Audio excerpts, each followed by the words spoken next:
അമേരിക്കയുടെ ചുങ്കപ്രഹരത്തിന് വഴങ്ങില്ലെന്ന് വ്യക്തമാക്കി ഇന്ത്യ. രാജ്യ താൽപര്യം സംരക്ഷിക്കാൻ എന്ത് പ്രത്യാഘാതവും നേരിടാൻ തയ്യാറെന്ന് പ്രധാനമന്ത്രി നരേന്ദ്രമോദി പറഞ്ഞു.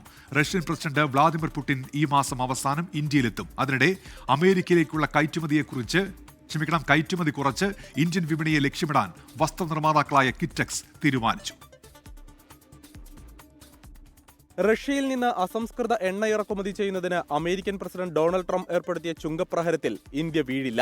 നിലപാട് വ്യക്തമാക്കി പ്രധാനമന്ത്രി നരേന്ദ്രമോദി രംഗത്തെത്തി.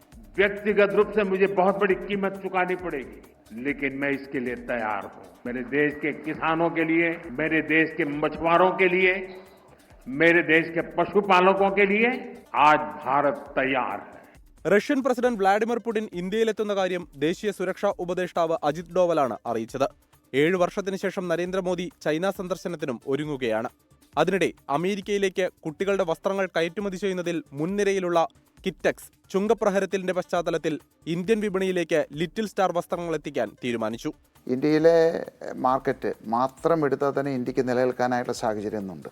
UK എക്സ്പോർട്ടിന് 0% ഡ്യൂട്ടിയിലാണ് ഇപ്പോഴത്തെ ട്രേഡ് അഗ്രിമെൻറ്റ് വന്നിരിക്കുന്നത്. ആ സാഹചര്യത്തിൽ ഒരുപാട് കസ്റ്റമേഴ്സ് ഇപ്പോൾ അമേരിക്കയിലേക്ക് എക്സ്പോർട്ട് ചെയ്തുകൊണ്ടിരിക്കുന്ന നല്ലൊരു ഭാഗം UK മാറാനായിട്ടുള്ള സാഹചര്യമുണ്ട്. ട്രംപിന്റെ നിലപാടിനെ പ്രതിപക്ഷവും ചോദ്യം ചെയ്തു. ലോക്സഭയിൽ പ്രതിപക്ഷം നടുത്തളത്തിലിറങ്ങി. News desk 24.